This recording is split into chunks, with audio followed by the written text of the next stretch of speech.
Chapter 7. I just want to know your name, said Marvin, pondering whether or not that statement was normal. It surely didn't feel normal for him to care what her name was, another pun that I did not intend for. But that was different. Normal for him was not normal for other people. Marvin acknowledged this, and it was a constant goal to keep himself ordinary and to not come off as a lunatic. Maybe it was too late in this case. Marvin was sitting on a chair pulled up next to a small table. On the other side of this table was Care, facing the opposite direction. Care was a little distracted. This was to be expected for the most part. The chair had been flickering on and off for the past 10 minutes. The chair was wobbly enough that she could have fell to the floor at any moment, and, to top it all off, she was alone in a school library with an unpleasant stranger who happened to possess an abnormally large forehead. Hey, Marvin said, again trying to obtain Care's attention. Please answer me. The room was quiet. Looking around took that feeling away. No matter where you were standing, you were surrounded by books, all of them shouting at you. You could feel the love in this room.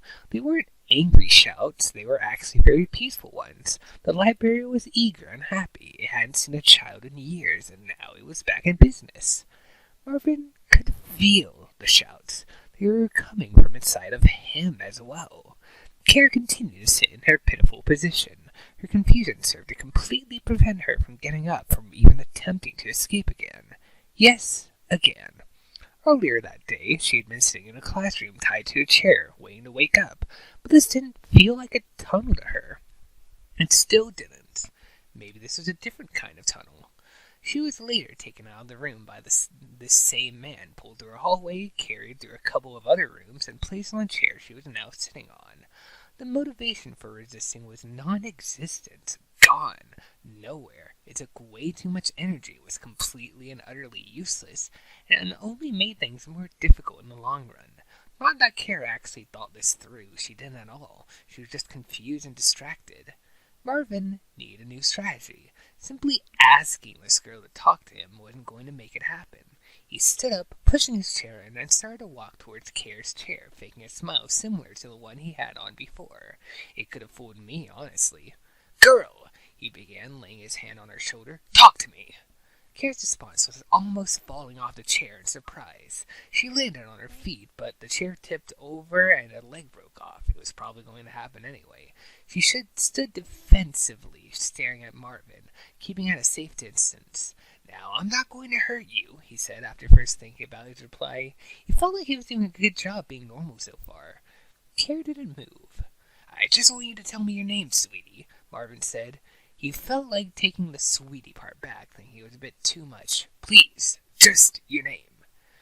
She stood there. She still stood there, looking at him. Nothing happened for the next full minute. It was torturous.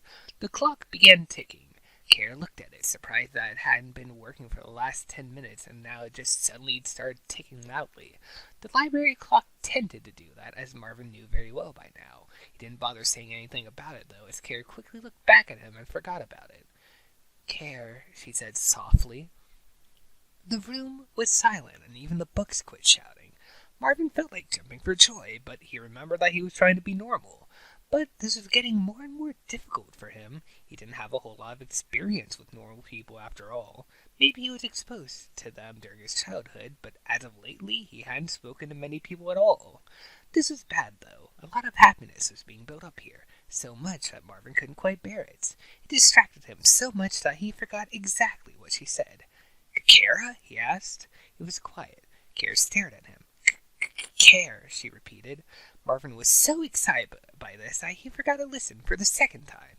He felt the need to punch himself in the face. Karen? He asked, a little guilty for asking again. Care, she replied. Karina! No, Care. Carla, yeah? Care gave up. She sat on the floor, still very distracted. The light kept flickering. Yes, she said. Karine, then? Marvin asked. Cool, man, this is great. He could barely control his excitement. This is what Marvin had wanted for a very, very long time, and he finally obtained it. It wasn't very difficult either. The next task would be to find some activities. He wasn't sure what to do right away, but he knew that there must have been something. Wait just a second, Marvin said. I'm going to be right back. Read a book or something. He skipped over to the door, filled with glee and eagerness, and left the room.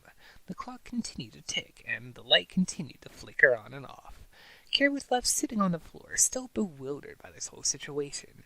She didn't feel safe leaving from her spot. At times like this, Kara's desire to explode only intensified. Every tick of the clock felt like her cue to do so. With no possible way to achieve such a thing, she felt helpless and weak. There was no escape. She leaned over on the bookshelf next to her, still sitting, trying to evaluate the situation. The floor was uncomfortable, as was anything else you could have possibly sat on in a school building. Looking up at the shelf, she proceeded to stare at the books. They were no longer shouting, only engaging in quiet chit-chat at this point. Maybe they were talking about the broken chair, how it had lived a long, satisfying life. But maybe it didn't. It was normal for her to feel alone, but for the very first time she really was, in every possible way. The books weren't actually talking. They weren't even alive. Kara completely understood and accepted the situation. The confusion was gone. She was not imagining any of it. She stood up and took a look at her surroundings. Obviously a library, not a very big one though. In fact, the school was very small in general. She recalled being pulled through a small hallway, which appeared to be the only hallway in the entire building, only about 6 classrooms. A hallway, 6 classrooms, and a library. She saw another door. It probably led to a cafeteria or something similar. Kara couldn't help but wonder. Maybe this was some kind of factory of sadness. It had all the characteristics of one, not to mention it was doing a damn good job generating fear and misery, and even though it produced enough of it to potentially feed a city, only one person was actually receiving any. Was it unfair to Kara, or was it unfair to the city? It was a good thing that, coincidentally, Kara was on her way to creating the world's first factory of happiness. Experiencing the polar opposite was probably helpful to her. Now, if only she could find that circular piece. Rummaging through the drawers and closets felt like a childish thing. Marvin tried to make it feel childish. There were toys all over the place just waiting to be found, and they were going to be found. There was no question. He didn't really believe with complete confidence that there were toys in the school, but that was uncertainty. Marvin rejected uncertainty, at least for this brief moment. Would a child be uncertain? Somehow he didn't think so. His fairly limited experience with children led him to this fact, though for the most part he wasn't completely ready to rely on his own knowledge. This was his favorite classroom, second door to the right. There was no question about it. It was clearly a superior room. It had 2 closets after all. The other rooms had but a single lonely closet, and those closets were already full. Absolutely useless. Actually, one of the closets in his favorite classroom was full as well. But that's the reason why having a second one was so important to him. He had an entire closet to himself. It was great, though oddly enough, he never quite figured out what to put in it. This empty closet, however, was not entirely empty. He opened the door, standing back just in case he was opening the full closet by mistake. He did that last time and nearly injured himself. Inside the closet was a short rope and a flat circular object. The rope seemed to have some toy potential. The circular object looked kind of like a frisbee. He grabbed them both and closed the closet door, storming out of the room soon after.